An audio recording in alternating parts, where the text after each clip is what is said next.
All right, we are studying through the Gospel of Mark, and we have gotten part of the way through chapter 8. So we will turn again to chapter 8 and look at the material where we left off in our previous time together on this.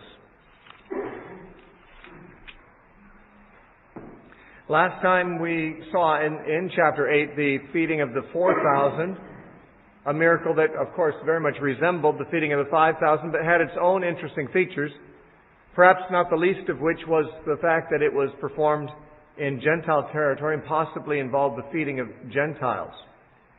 Whereas the feeding of the 5,000 took place in Galilee and almost certainly to an entirely or almost entirely Jewish group.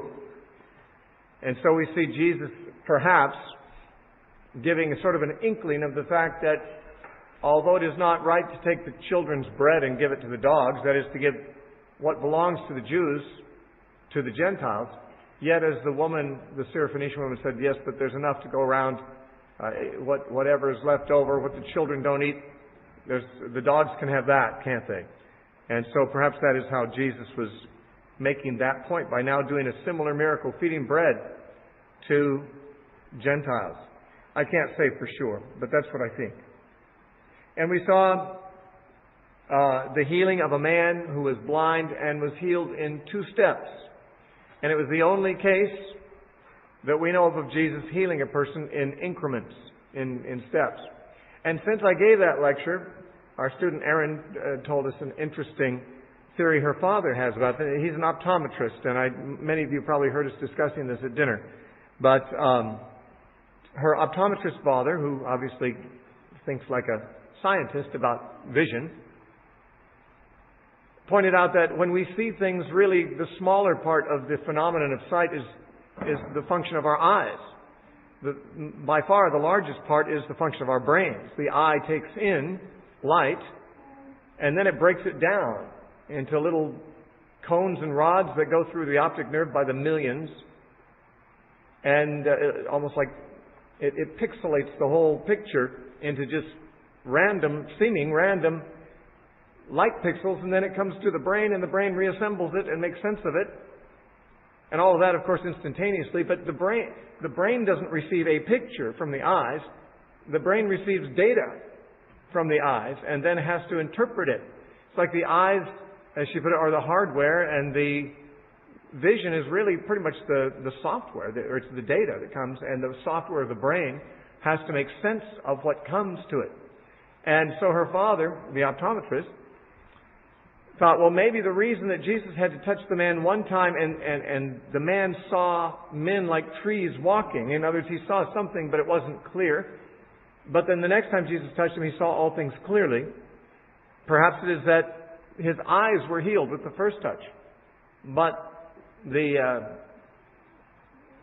brain's software had to be reformatted, or the program had to be installed. That the hardware was fixed, but the software had to be installed, the program, so that the brain had to be taught how to see. I don't know if that's true or not, but that's an interesting thought. The visual images were coming, but they were hazy, they were not clear. And so maybe that's what happened. It doesn't change anything about the spiritual lessons of it, but I thought it was a fascinating theory. Now we come to chapter 8 and verse 27, which says, "Now Jesus and his disciples went out of the towns of Caesarea Philippi," out to the towns of Caesarea Philippi, "and on the road he asked his disciples, saying to them, 'Who do men say that I am?' And they answered, John the Baptist, but some say Elijah, and others one of the prophets." Now, I find it interesting that no one was saying he was the Messiah, especially in view of the fact that the Jews were in great anticipation of the coming of the Messiah. When John the Baptist had appeared before Jesus became public, the people had come to John and said, "Are you the Messiah?" They're anticipating the Messiah.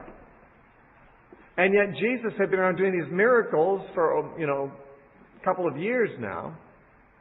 And the opinions about him ranged from, John the Baptist to Elijah to one of the prophets, but the Messiah was not really on the list. At least the disciples were not hearing the people say that. Not the Galileans anyway. That's where they'd been spending their time. Now down in Jerusalem at the feasts, which events are recorded in Gospels of John, some of the people were speculating that he might be the Messiah. Even in Galilee, at an earlier time, they were. When he healed a man, actually cast a demon out of a man who was dumb and blind, and the man spoke and saw, people said, "Is this not the Son of David?" That means the Messiah. But the religious leaders quickly tried to dispel that notion, said, "No, he's casting out demons by Beelzebub, not by being the Messiah." In any case, the idea that he was the Messiah had apparently died, for the most part, among the Galileans. It was not one of the leading theories. And the idea that it was John the Baptist who had been beheaded seems far more like an unlikely theory, than that he would even be the Messiah. But people were kind of making it out to be anything but the Christ, the Messiah. Now, these theories that were given, that he might be John the Baptist or Elijah or one of the prophets, have a strange, familiar ring to them, because back in chapter 6 and verse 14, it said, "Now King Herod heard of him, for his name had become well known. And he said, 'John the Baptist is risen from the dead, and therefore these powers are at work in him.' Others said, 'It's Elijah.' And others said, 'It is the prophet,' or like one of the prophets." So these are the theories that were being spoken. And the context of this was when the disciples had been sent out 2 by 2 and were entering various villages of Galilee and were preaching the gospel.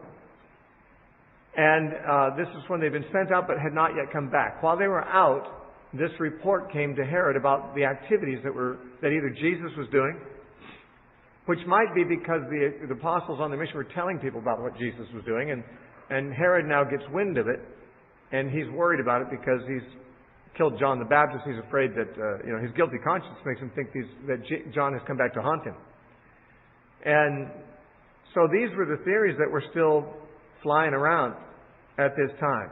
Now, this question was asked of the disciples at an interesting location, and that's Caesarea Philippi. The town was also called Panias in the pagan times because Pan was a god. A pan is a creature with the bottom 2 legs that are goat-like legs, and the upper part of the body is human. In fact, sometimes demons or even the devil in classical art was depicted as a pan. But Pan was a god of the heathen, I guess the Romans, if not the Greeks, I believe the Romans. And this place was named after Pan. It's called Panias. But it was no longer called that because Herod Philip had renamed it Caesarea after the Caesar, in honor of the Caesar. Caesarea means belonging to the Caesar. However, there was already a Caesarea in Palestine, and that was on the Mediterranean coast. And that's just the city of Caesarea. So Philip named this Caesarea Philippi, adding his own name, hyphenated. This is the town of Caesarea, which was established by Philip. Philippi means of Philip. And so it was called Caesarea Philippi at this time. But it had been a place where many gods had been worshipped in times past. And scholars sometimes think it's significant that Jesus took his disciples there in order to ask, "Who do men say that I am?" in a place that was loaded with all kinds of historical worship of false deities, that he would choose that place to be recognized by his disciples as the Son of God. I've been to Panias. It's one of the few places I've actually been to in Israel. I went to Israel one time. I taught 2 weeks in a Great Commission school there during a summer program, and one of my former students was running the school, and I just came in as one of the teachers. But the school was in Jerusalem, and I didn't really get outside Jerusalem very much. But I was there 2 weeks, and the weekend between the 2 weeks, I and some of the students made a real quick road trip up into the Galilee, as they call it, and saw a few places that were familiar, including Capernaum and Nazareth and so forth. But we did go to Panias. I thought Panias was, or Caesarea Philippi was one of the most beautiful places that I saw. It is actually where the headwaters of the Jordan actually come out of the ground there. The Jordan River, as you know, is a boundary of Israel, the eastern boundary. And it feeds both the Sea of Galilee and later the Dead Sea further south. And Jordan is where John the Baptist was baptizing. Jordan is where the Israelites crossed the Jordan to come into the Promised Land. You know, it's the Jordan River, very famous, but it begins actually in three different heads. There's three different places where the Jordan begins as smaller bodies of water, and they combine into the Jordan River. And the main one is Caesarea Philippi. And when you go there, the water's actually coming out of the ground. And it was amazing to see this water coming out from apparently underground, from the aquifers there. And to think that that water has been coming out of there for thousands of years, and it's not been exhausted. You know, the Jordan River is fed from this underground source. And there is at Panias this cave, which some people say, and I'm not so sure they're right. This sounds like the kind of thing preachers say when they want to make a good preaching point, but it's awfully hard to document. At least I have found it hard to document. But many people say that this cave was a place where they used to throw infants, pagans used to offer infant sacrifices. They'd throw them into this cave, which had a pit there. The cave is still there, but the pit seems to be filled in. But they say that this place was called the Gates of Hades. Now, the reason I say that sounds like something a preacher might make up. It may be true, but if it is, it's a great association because that's at this location. Although Mark doesn't record it, but in Matthew's parallel, it's at this location that Jesus said, "Upon this rock I'll build my church, and the gates of Hades will not prevail against it." And if in fact that place was called the Gates of Hades, then it makes it kind of an interesting association. But I have not been able to confirm that. But that is the location nonetheless. Panias, Caesarea Philippi. Had a long history of idolatry there and the worship of false gods. And so Jesus takes the disciples up there and he asks them, "Who do men say that I am?" And they say, well, there's lots of different opinions. None of them are the right one, but people are talking anyway. People are theorizing about who you are. And Jesus said to them, "But who do you say that I am?" And Peter answered and said to him, "You are the Christ." The word Christ means the Messiah. You knew that, I assume. Christ, Christos in the Greek, means the anointed one. And Messiah, Mashiach in the Hebrew, means the anointed one. Same word, different language. Messiah, Christ. So Peter said, "You're the Messiah." And in Matthew's version, which is Matthew 16, he's had something of a longer confession than that. He said, "You are the Messiah, the Son of the living God." Now, we have only a short response from Jesus here, though a longer one is given in Matthew. Peter did give the right answer. And Jesus charged them that they should tell no one about him. This is, of course, what he does so often. He tries to keep things under wraps. No doubt it was very important that since people were not currently thinking of him as the Messiah, that the disciples should not at this point stir up enthusiasm, a popular enthusiasm that would suggest to people that he is the Messiah, because the people were just always at a hair trigger to explode into rebellion against the Romans as soon as they thought they had a charismatic leader to be the Messiah to lead them to victory. And so I think Jesus wanted to keep that down. After the cross, then, of course, once he had gone to heaven and the kingdom had been, inaugurated and all that, then they should announce to the world that he is the Christ. That is the message. But while he was there, the term Christ there was too much danger of it being misunderstood as a political term. After he would die on the cross, it'd be hard to mistake him for a political leader, more like a political criminal. And therefore, there wouldn't be the danger of the same kind of popular political movement. Now, Mark leaves out here some fairly important stuff that Matthew includes. Because when Peter said, "You're the Christ, the Son of the living God," Jesus said, "Blessed are you, Simon Bar-Jonah, for flesh and blood has not revealed this to you, but my Father in heaven. And then he went on to say, "And I say to you, you are Peter, Petros, the stone. And upon this rock I will build my church, and the gates of Hades will not prevail against it." He said, "I will give you the keys to the kingdom of heaven. And you shall open and no one shall shut. And you shall shut and no one will open. Whatever you bind on earth shall be bound in heaven. Whatever you loose on earth shall be loosed in heaven." Is what he actually said. And so it was on this occasion that Jesus showed great admiration for Peter's insight.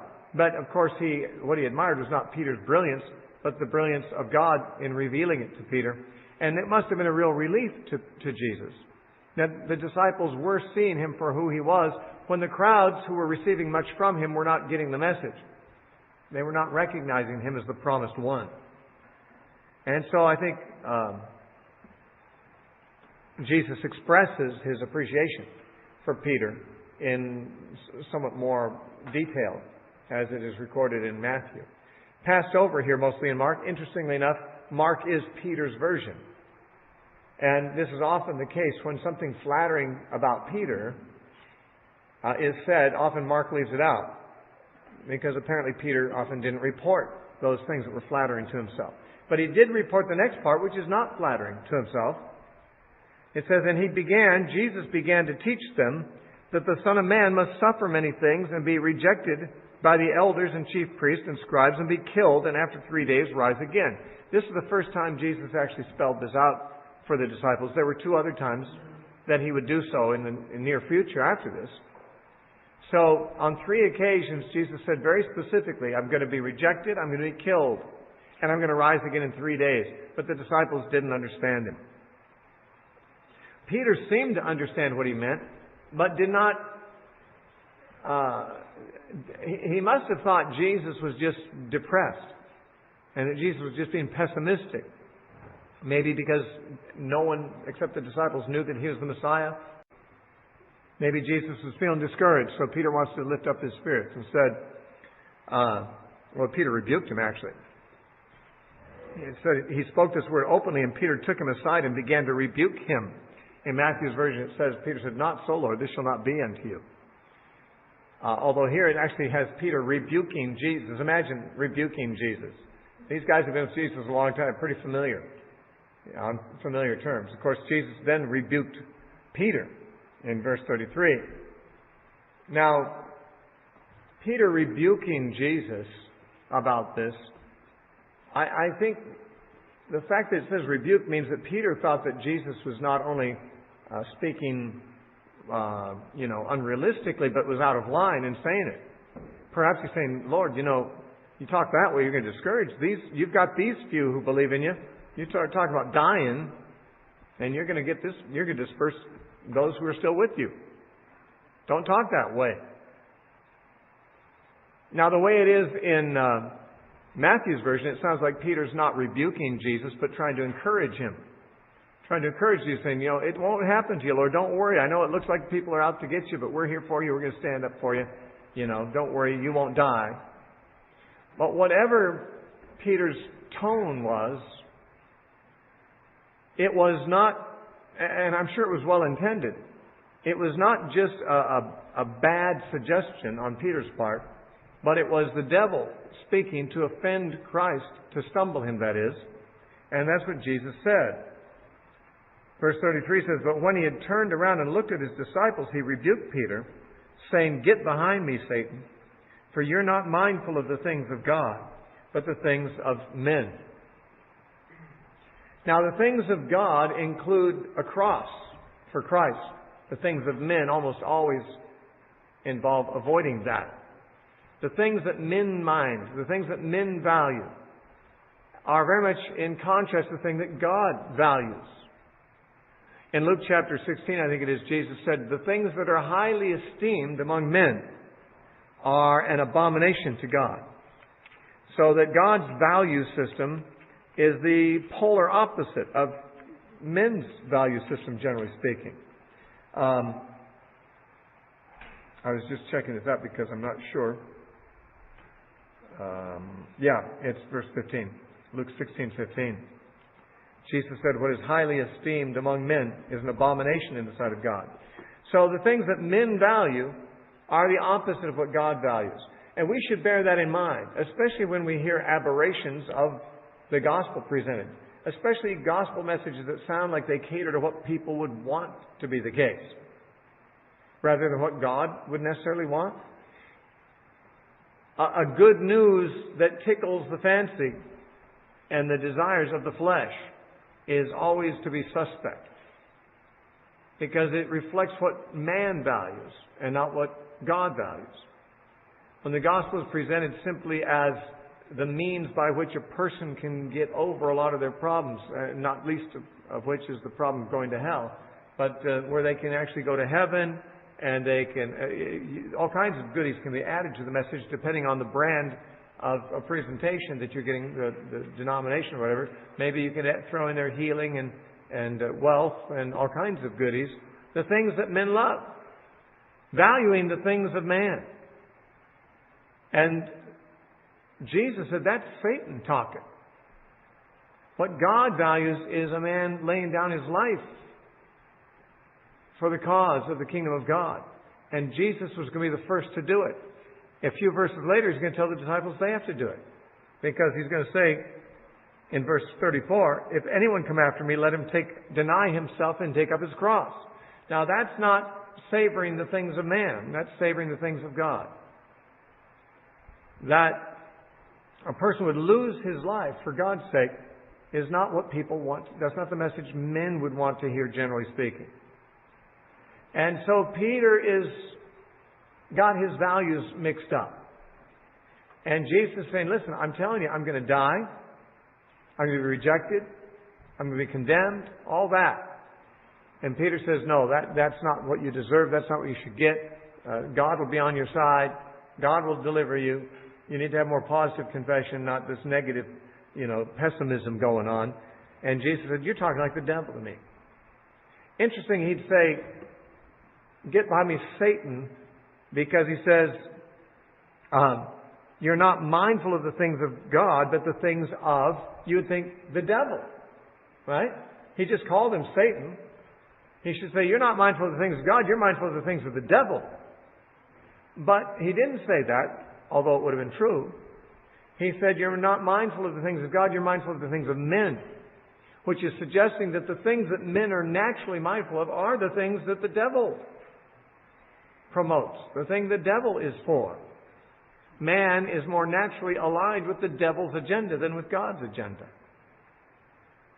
And so there's many, many times in the New Testament that Jesus and Paul and the other apostles talk about the great value of being faithful unto death, of suffering persecution for righteousness' sake, and so forth. Because that's the things that God values. Man and God value different things. Remember Peter talking about women and what makes them attractive? He says, let not their adornment be the outer adorning of, what do you say, silver and gold and plaiting the hair and so forth and clothing. Don't let that be their outward adorning, but let it be the hidden man of the heart, in that which is not corruptible, even the ornament of a meek and a quiet spirit. And he says, which is in the sight of God of great price. Now everybody knows that outward adorning is typically what men value in a woman as outward beauty. But he says the Christian woman should be more concerned about what God values. The ornament of a meek and quiet spirit is in the sight of God of great price, Peter says. This discussion is in 1 Peter chapter 3, verses 1 through 6.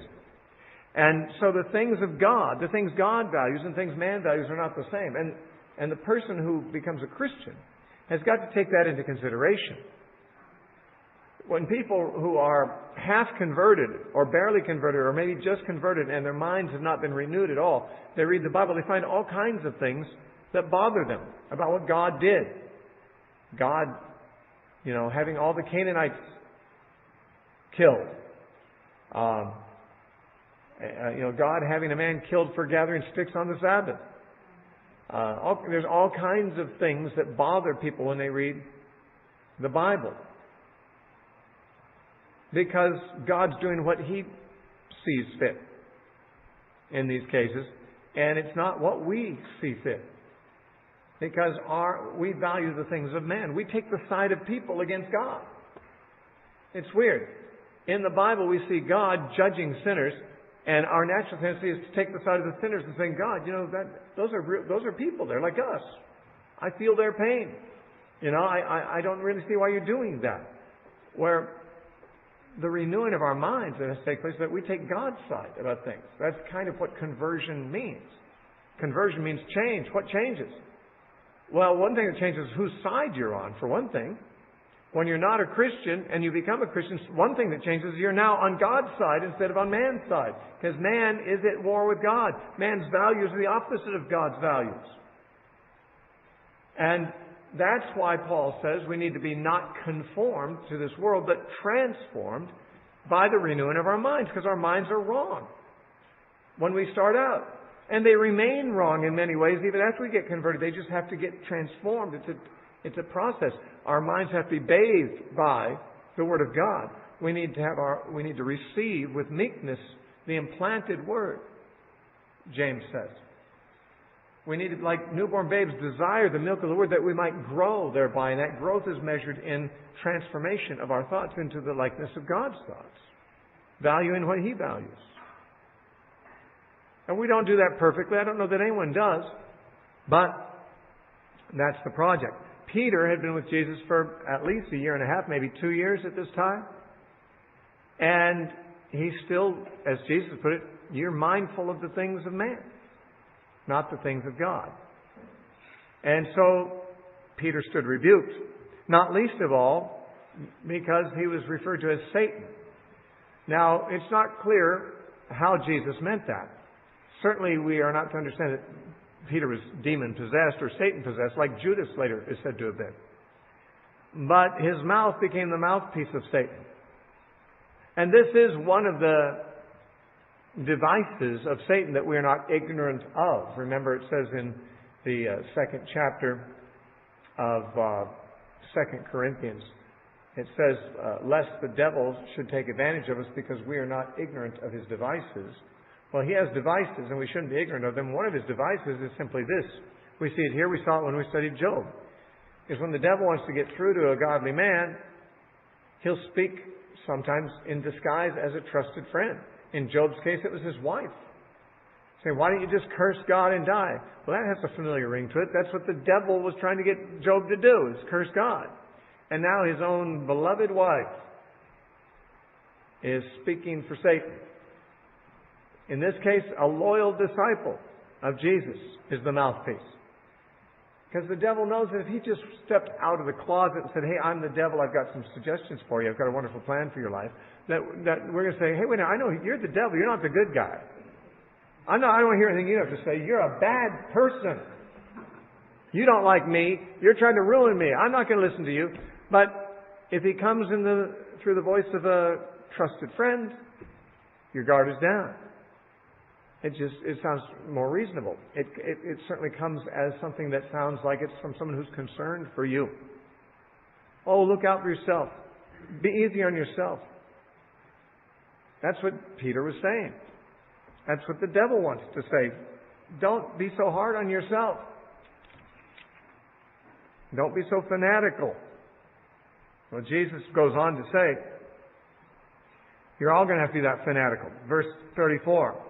When he had called the people to him, with his disciples also. So this comment was made not only to the disciples, but to the people, whoever was around besides. Apparently, people had followed him up there to Caesarea Philippi. He said to them, whoever desires to come after me, that means to follow him, let him deny himself and take up his cross and follow me. For whoever desires to save his life will lose it. But whoever loses his life for my sake and the gospel's will save it. For what will it profit a man if he gains the whole world and loses his own soul? Or what will a man give in exchange for his soul?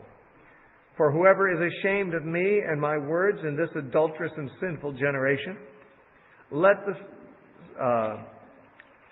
of him the Son of Man also will be ashamed when he comes in the glory of his Father with his holy angels. Now, Jesus really lays it on the line here, and not just to His disciples. So this is not just to, the elite. This is not just to the green berets of the movement. This is to the disciples and the people. Jesus made sure He gathered the people to Him so He could say it to everybody. You want to be one of mine? You want to come after me? You want to be close to me? You're going to have to do the hard thing. The thing that man doesn't want to do, but the things of God, not the things of man. You have to deny yourself, first of all. Now that denying yourself is not simply a matter of doing something as easy as self-denial. Sounds the same, deny yourself, self-denial. But self-denial often just means that you fast once in a while, or you deny your body some food or some other pleasure. You go off TV for a while. You deny yourself, certain luxuries and so forth. In other words, it has to do with maybe what we think of as self-denial means that you kind of bite the bullet at times and don't do the thing you want to do. But denying yourself is something more fundamental, more central to who you are. You see, what is self? Self is just who you are. You are yourself. You don't have a self. You are yourself.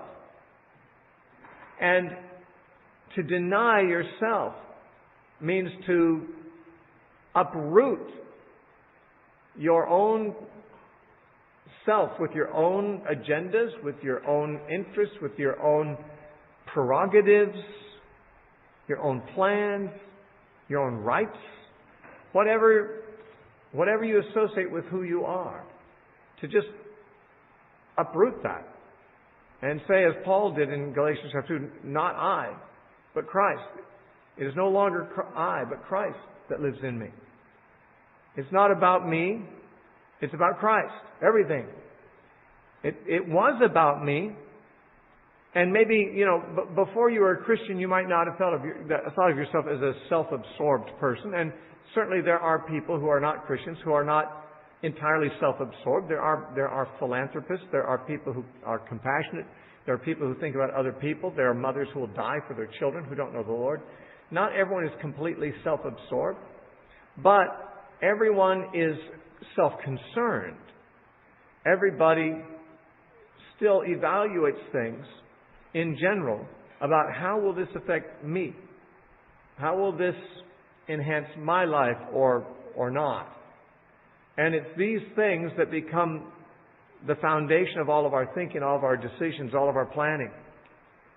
And that is our default state as humans. We are the center of our world. We may, even before we're Christians, we may make great strides at being unselfish, but we're still the center of our thinking. And he says you need to deny that. You need to say no to that. And of course, what that means is, of course, it's got to be Christ becomes the center now. You take up a cross. It's interesting. It's hard for us to, at this late stage in Christian history, to look at these words objectively as they would have been heard by the original hearers. Because remember, until a few moments earlier when Jesus said that He was going to be crucified, and He did say that specifically, didn't He? Let's see here. Killed. I guess He didn't even say crucified, He just said killed. So He hadn't even mentioned a cross. He had mentioned He was going to die, but He had not mentioned the cross. The disciples had, at this point, no reason in the world to associate a Roman cross with this person that they were with. He had not clearly predicted that He was going to die on a cross. There was no reason to associate Him with a cross. After all, it was the Romans that put people on crosses. All of Jesus' opposition was coming from Jews, not Romans. Jews didn't crucify people. I mean, when Jews wanted to kill someone, they'd stone them to death. But the Romans were the ones who crucified people, and Jesus didn't have any opposition from the Romans at all. The Romans didn't care about Him. He was not a political threat to them. Why would the disciples even think in terms of Jesus and a cross? They didn't at this point. But what did it mean to them then when He said you need to take up your cross? Certainly they knew what a cross was. A cross was an instrument of execution. It was an instrument of humiliating execution. A person who was condemned to die on the cross generally was required to carry at least a part of the cross, the horizontal beam, on their shoulder to the place of execution. Even Jesus apparently began carrying his, but he couldn't finish it out. And he was in worse shape than many criminals because his back had been totally lacerated with whippings. And so it was clear that he couldn't. He'd lost too much blood. His back was too lacerated. So they basically had to find someone else to carry his cross for him. But criminals carrying crosses was not an unfamiliar sight in the Roman world. The Roman world did not require all of the rigmarole we have in our modern society before executing a criminal. People were not on death row for long periods of time. They didn't have many courts of appeals they could go through. If the Romans decided this person was an insurgent, take him up to the hill and crucify him. And they crucified thousands of people. The Romans did. So to see a man carrying a cross was a familiar sight. It just wasn't at all familiar to them to associate with Jesus. We hardly associate with anything else. Because we're so late in Christian history, the cross has become the symbol of the Christian religion. We can hardly think of a cross without picturing Jesus hanging on a cross. We almost forget that other people sometimes died on crosses too. But at the point when Jesus said this, there was no such association. The disciples, he's saying, okay, we got to take up a cross? What in the world is that talking about? But they knew that they'd seen people take up and carry a cross before. That was a person who, that was a person who was going to soon die. The reason he's carrying his cross, he's going to the place where he's going to die. And, by the way, if a man was really carrying his own cross, there's a sense in which he had resigned himself to the fact that he was going to die. He had given up his sense of entitlement. He had given up his sense of rights. He was making no protests to defend himself any longer. He had accepted the sentence. He might not like it, but he accepted it. As seen in the fact that he was carrying the cross. After all, no one could make him carry a cross. It's a voluntary act. I mean, they could beat him if he wouldn't carry it. They could punish him, but hey, a man could easily be stubborn enough to say, well, dude, you're worse. What do you think I care? You're going to kill me in a few minutes. I don't want to carry it. I'm not going to cooperate with you guys. I'm still innocent. I don't deserve this. I'm not going to carry your stinking cross. If you're going to crucify me, you're going to drag me up there and drag the cross too, because I'm not going to do it. I'm not going to help you. A man could do that. I don't know if they ever did. Probably some did. I'll bet there were a lot of obstinate Jews who said, you can try it if you want, but I'm not going to carry it. And yet there were people who carried their crosses. There were people who, after they were condemned, they'd given up all hope. Perhaps they realized they were guilty of the crime, and they'd been caught, and there was no appeal to be made. And so they were resigned to their fate, and they were not thinking about their rights. They weren't thinking about their future and their plans. They had none of that. They were soon to die, and that was their mentality. And Jesus says, you have to take up your cross like that. You need to adopt the attitude of somebody who isn't really trying to save his own life, who isn't trying to hold on to his own privileges, who isn't protesting that his rights are being violated, who is in fact expecting to die. Maybe soon. That's the attitude you have to take up. Now you might say, that seems like a really gloomy attitude to have as a Christian. Should Christians be so gloomy? I don't think it's supposed to be gloomy. You see, the apostles in the book of Acts, they were arrested by the Sanhedrin. Their lives were threatened. They were beaten. And when it was all over, what did they do? It says they left the presence of the council, rejoicing that they were counted worthy to suffer shame for the name of Christ. These guys favored the things of God, not the things of man. Sure, it's gloomy if you're still savoring the things of man. If you're still thinking that saving your life is what it's all about. If you're thinking, no, that God be glorified by my faithfulness, and that God be pleased that I'm faithful in death, that's a privilege to me. I rejoice to have such a privilege. And so that the sacrifices that are made for Christ are sacrifices that are made, you feel like it's a privilege to make them. And we sometimes forget this, but if you haven't been in love before or for a long time, You might not be aware of this. If you are in love or have recently been in love, then you probably will relate to what I'm saying. When you're in love, you want to serve the person. You want to sacrifice the person. If you had the opportunity to die for them, you'd do it. Not because of some gloomy obligation, but because the love of Christ constrains us, Paul says.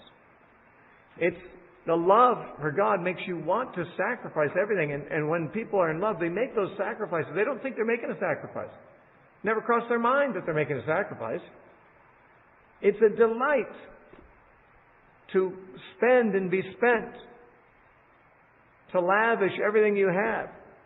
Even if you had the privilege to do so, to even die, to be the hero of that person you love, and to die knowing that you're saving their life. Or you're dying because you are being loyal and faithful to them. Maybe you think, well, I've been in love and I didn't have those feelings. I don't think you have been in love then. And if you're in love with Jesus, which is of course what He's calling for, then it's not a gloomy thing to take up your cross. Say, well, if this glorifies God, if this pleases God, if this makes Him happy, then it makes me happy. I rejoice to be counted worthy to suffer shame for the name of Christ. And that's what Paul said in Philippians, remember? In Philippians chapter 3, talking about his own attitude, which I think all of us know this passage and probably have heard it quoted, may quote it ourselves. But how much do we relate with it? Paul said, as he was talking about all the advantages he had before he was a Christian, in terms of status in the Jewish community where he lived. He had the right pedigree, he had the right education, he was part of the right party, he was an up-and-coming, promising leader in the party of the Pharisees, very possibly an understudy of Gamaliel, so as to become eventually part of the Sanhedrin. This man, in terms of Jewish society, was on the trail of success, the path of success. But he says in verse 8 of Philippians 3, but indeed I also count all things, I could go to verse 7, but what things were gained to me, these I have counted loss for Christ. But indeed I also count all things loss for the excellence of the knowledge of Christ Jesus my Lord, for whom I have suffered the loss of all things and count them as rubbish. I don't feel like I've sacrificed anything unless taking out the trash is making a sacrifice. I count them to be the things I got rid of, they're rubbish. You think I made a sacrifice for Christ? All I gave up was, I just took out the trash. I never thought of that as a big sacrifice. The things I gave up were the ball and chain that I wore before. The stuff that I'd give anything to be rid of. Because my values have changed. Because I esteem the things of God. He says, I count those things that were gained to me, I count them like rubbish, that I may gain Christ, and be found in Him, not having my own righteousness which is from the law, but which is through faith in Christ. The righteousness which is from God by faith, that I may know Him, and the power of His resurrection, and the fellowship of His sufferings, being conformed to His death. This is what Paul considers to be a privilege.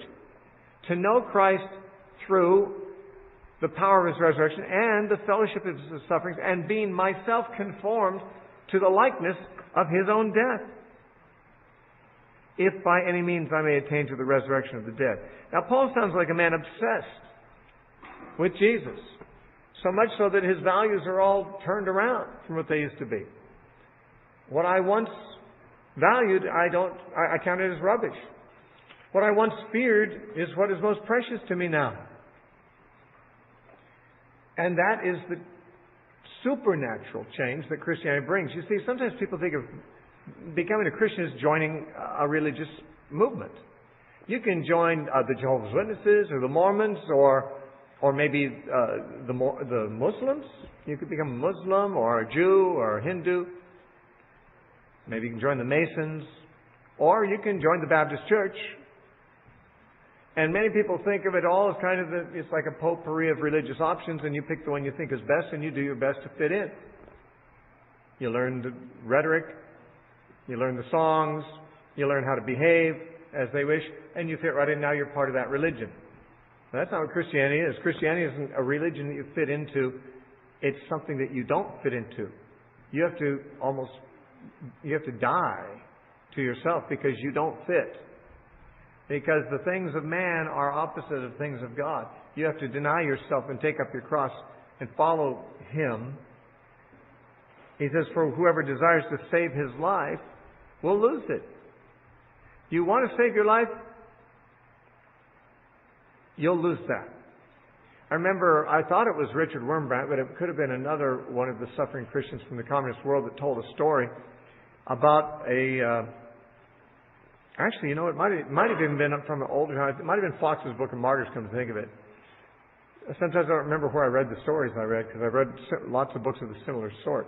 But I read a story of a Christian who was being tortured. I guess it was in the Middle Ages. He was on the rack. And it was excruciating, of course, torture. His joints were being pulled out. And he was remaining faithful to Christ. And they would let him off if he denied his faith. And finally, under torture, he did deny his faith. And they let him off the rack. He got off the rack and he collapsed on the floor dead. I thought, man, is that the classic case of a man seeking to save his life and losing it? I don't think it's always that dramatic. I don't think the thing happens quite so like instant karma-ish, as John Lennon used to call it. But Jesus is saying, you're not going to be able to save your life. You're not getting out of here alive. You're going to lose your life. So why waste energy trying to save it? And by saving your life, he means, of course, by compromise. Of course, there's nothing wrong when you're hungry with eating food, knowing that that'll sustain your life. Or if you're sick and the doctor can give you a medicine that'll help you. If you're a diabetic and you take insulin, you're seeking to save your life by taking it. That's not what he's talking about. He's not saying you should neglect your health and neglect your life. He's saying that if following Christ is life-threatening, and the only way that you can save your life is by compromise, then don't compromise. Don't try to seek your life to save your life by somehow compromising your loyalty to Christ, because you're going to lose your life anyway. What's the point of trying to save it? You get a few more years? Who cares?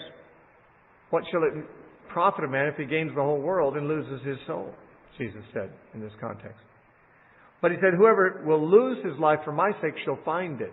Now here he seems to be talking about martyrdom. You lose your life for Jesus' sake. Martyrdom was a very real situation that many of the disciples faced. All of the apostles faced it. And all of them except John died as martyrs. And many thousands of other Christians who were not apostles sealed their testimony with their blood too. And they did not seek to save their life. They lost their life, but they found it in another sense. But not every Christian really has the opportunity to die as a martyr. You know, it's not really offered to all of us. You live in certain countries like America, you could be a faithful Christian, no one will give you the privilege of being a martyr. They'll just ignore you. They might mock you. They might pass over you for a promotion at the job. They might exclude you from their company, but they're not going to make a martyr of you. But you can still lose your life in the sense that you give up your life. You give up your privileges and your prerogatives for Christ's sake. And you, like Paul, say, it's no longer I, but Christ who lives in me. That's what matters. That's the attitude Jesus is saying his disciples have to have. This is not what men value. This is what God values. And he says, what will it profit a man if he gains the whole world and loses his soul? Now there's one line in here that I should comment on. I passed over it without comment, but I thought about it at the time. I think I'll come back. Because in verse 34, when Jesus said, whoever desires to come after me, he said, let him deny himself and take up his cross. Of course, I talked about that, but what's that last part? And follow me. Now, what does it mean to follow Jesus? It would seemingly mean, at least with that crowd, that I'm going over here and you go there too, behind me. That's what following someone means. When Jesus called the fishermen and said, follow me, he meant, here I go, you're going to be behind me or not? Are you going where I'm going? They had to leave what they were doing and go somewhere else to be where He was. And as He moved, they had to keep moving with Him. Like the children of Israel following the cloud through the wilderness. Jesus was in motion. He was there, but He was only in one place at a time, so they'd have to be in motion to be with Him. But now Jesus isn't in just one place at a time. He isn't just kind of walking around the earth where you can say, okay, if I want to be with Jesus, I have to go to that spot and be there and move in this direction because I see that's where He's going. In other words, following Jesus when He was a visible, tangible person on earth, it was easy to know what that means. I walk behind Him. But now He's not here in that form anymore. He's not visibly going from one place to another. What does it mean to a modern day Christian to follow Jesus? And the answer is a complex one in a way because there's a lot of aspects to it. It certainly means that you identify yourself as one of His followers in the same way that any disciple of any rabbi saw himself as one of the rabbi's followers, or as the Pharisees saw themselves as followers or disciples of Moses. Remember when the blind man who had been healed told his interrogators how Jesus had done it, and they wanted to hear it again. They said, tell us again how He did that. He said, I've already told you. Why do you want to hear it again? Do you want to be His disciples too? And they said, you're His disciple. We are Moses' disciples. Well, Moses was long dead. But it was not impossible to be a disciple of Moses anyway, because Moses had left, in this case, in the law, a thorough representation of what he wanted people to do, what he taught that people should do. And so as they were following Moses' laws, they thought they were following Moses. So also to follow Jesus often means simply to follow His teaching. That's what a disciple does. Jesus said, if you continue in my word, then you're my disciples indeed. In John 8:31. So following His teaching, following His words, continuing His words is following Him. Just as one might be said today, be a follower of Freud, or a follower of Jung, or a follower of Maslow, or a follower of some other, in those cases, of course, are philosophical theorists, but you could be a follower of Richard Dawkins, and you could continue to be a follower of him after he's dead. It's basically, he's like your guru. Everything he writes, you believe, and you propagate. You are his follower. And we're followers of Christ in that sense. But there's more to that in following Christ, just as there was for the disciples. It wasn't just that they were to obey what He said. But remember when He washed their feet, He said, I have given you an example that you should do as I have done to you. Following His example, not just following His orders, but imitating Christ. Doing what He did, not just what He said. See, so many times people say, well, do as I say, not as I do. But Jesus didn't have to make a distinction. He lived by the standards He taught, and He modeled them so that we would imitate Him as well as obey Him. That we'd have the verbal instructions, we'd also have the visual aid of how He lived. In 1 Peter chapter 2, in verse 23, it says, Christ, when He was reviled, did not revile in return. When He suffered, He did not threaten, but He committed Himself to Him who judges righteously. Actually, I should have read a couple verses earlier, though it's on the same vein, but verse 21 is what I was actually thinking about. He says, for to this you are called, because Christ also suffered for us, leaving us an example that you should follow His steps. Now here, Peter is talking to people after Jesus was dead, risen, and gone to heaven. Following Jesus' steps at that particular time in history did not mean walking around behind the visible Jesus. What did it mean? He says, well, Jesus is giving us an example so that you should follow His steps. That is, follow His example. Imitate Him. Following Jesus means that we follow His teaching and we follow His example. We imitate Christ. And I believe since Christ is the living Christ today and has given us His Spirit, and the Bible says as many as are led by the Spirit of God, they are the sons of God, then we follow His Spirit. We follow Him that way too. We don't only follow His written instruction, we follow His leading insofar as we can discern it. And by the way, following what the Bible says is following the Spirit, because the Spirit inspired the Bible. There's not some dichotomy here between obeying the Bible and obeying the voice of the Spirit. The Holy Spirit inspired the Bible. But the Holy Spirit also will give us guidance as it is needed additional. And when He convicts us and says, you need to do such and such, following Jesus means we need to do what He says. His Spirit in us guides us as well. In various ways. Lots of different ways. Can be dreams or visions. Could be prophetic utterances given to us.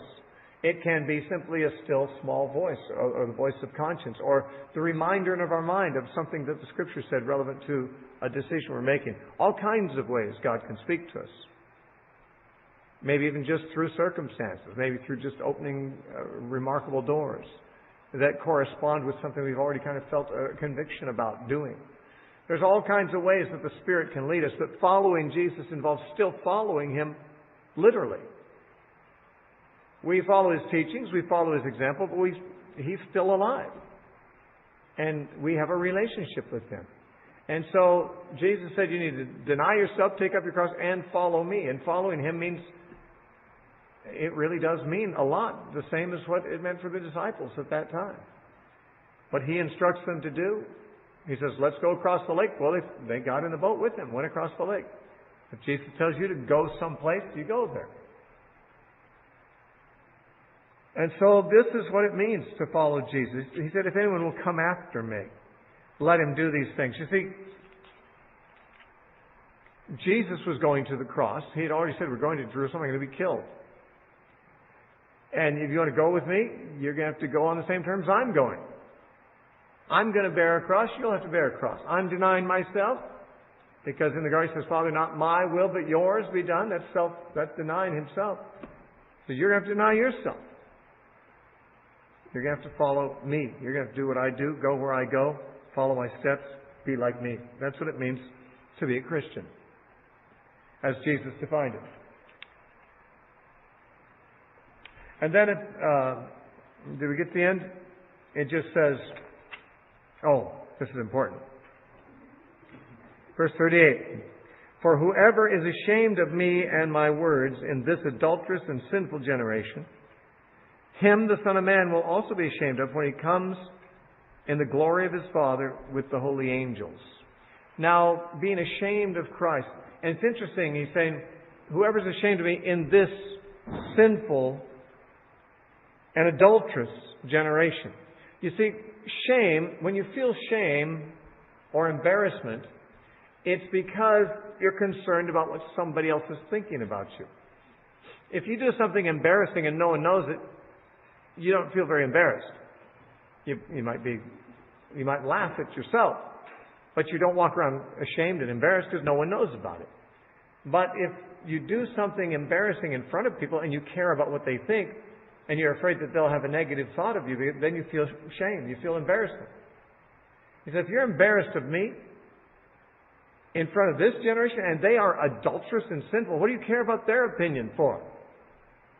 Well, I'm going to be ashamed of you. If their opinion matters that much to you, you're not really one of mine. And I got a caller on the radio yesterday. I'm trying to remember the call because I don't remember after the show's over what the specific calls were until someone reminds me usually. But there was a caller who was saying that his unbelieving friends were not sympathetic towards something or another that God had done in the Bible. I don't remember what it was. It could be any number of things, because there's always things that people find objectionable to God. His opinions, His actions, His judgments in the Bible. By the way, it says in Proverbs, the wicked do not understand judgment, but the righteous understand all things. And the wicked, when they read the Bible, they're reading about the judgment, God's judgment calls about things, and they don't understand it, and they're offended by it. And this caller was a Christian who was trying to ask me if there's some way to answer these non-Christians, because I felt like the Christian felt kind of embarrassed for God. And since I don't remember the question, I don't remember what my answer was exactly. I remember that I gave him some kind of an answer that I thought made sense. But then I thought, but I don't think they're going to accept this answer, because this answer presupposes loyalty to God. if you're on God's side, then you can accept an answer like this. If you're not on God's side, you're not going to be impressed with an answer like this. Because whenever people say, why did God do such and such, every answer I'm going to give is going to assume that God was in the right. I'm going to assume that God was in the right and there's a good reason for what He did.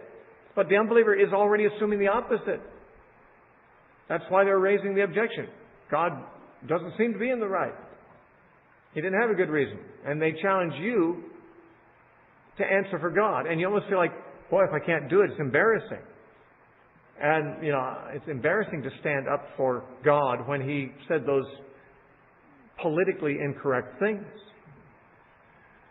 And I remember saying something about how that it's only our modern culture that has the particular sensitivity about this issue the person brought up. I don't remember what exactly. I wish I could remember what it was. But it's some issue where society had always thought one way, but modern society has rejected it. It could have been feminism or something like that. That societies have forever thought a certain way about this. It's only our ultra-modern society that has taken offense to this. And I said, frankly, I'm not particularly impressed with the moral discretion, the moral discernment of our present generation. And therefore I don't see any reason to be ashamed of God simply because He's out of step with the moral sensitivities of our adulterous and sinful generation. What is to be ashamed of? Our generation should be ashamed. They're the ones who have departed from what God said and what even most civilized people for centuries have agreed with on the particular issue. But so many Christians are afraid to stand against the culture, to say the thing that's viewed as politically incorrect. And Jesus said, if you're ashamed of me in front of these adulterous and sinful people, why should you care what they think? Why would their opinion carry any weight at all? That you should be ashamed of me before them. He says, you're ashamed of me before them, then I'll be ashamed of you. And boy, that's not really what I would like to see happen. I would hate to stand before God and hear Jesus say, I'm ashamed of you. I don't even care if that didn't keep me out of heaven. In other words, if He said, I'm ashamed of you, you're going to heaven, but I'm ashamed of you. I'd feel like, how about if you just send me to hell? Because I don't think I want to be in heaven knowing you're ashamed of me. To have Him say, well done, good and faithful servant. I really, there doesn't have to be any more heaven than that. Even if we're all going to be annihilated, it's like we're going to go to the judgment, He's going to tell us what He thought of us, and then we're all annihilated, and we're not going to have any more consciousness ever again. If that were the case, and He said, well done, good and faithful servant, I think that's all I wanted to hear. Now let me depart in peace, But to have Jesus say, I'm ashamed of you, is something that I don't think I could bear. And Jesus assumed His disciples had the same sentiments. Because that's the threat He held out over them. You're ashamed of me? You know what I'm going to do? I'm going to be ashamed of you. That's supposed to be a strong motivator to not be ashamed of Him. And if you can picture that scene, not the scene here, but the scene on the judgment day. And what would it feel like to be standing there and it's your turn and He's looking at you? And you want pretty badly for Him to say, I'm proud of you. Well done, good and faithful servant. And He says the opposite. That would be about as bad as it could get. I can't think of a hell worse than that. There might be one, but I can't think of one. Anyway, we got to the end of chapter 8. I actually imagined we'd even get into chapter 9, but obviously we didn't. It's too late to try it now, and obviously also it's a stopping point here, so we'll quit here.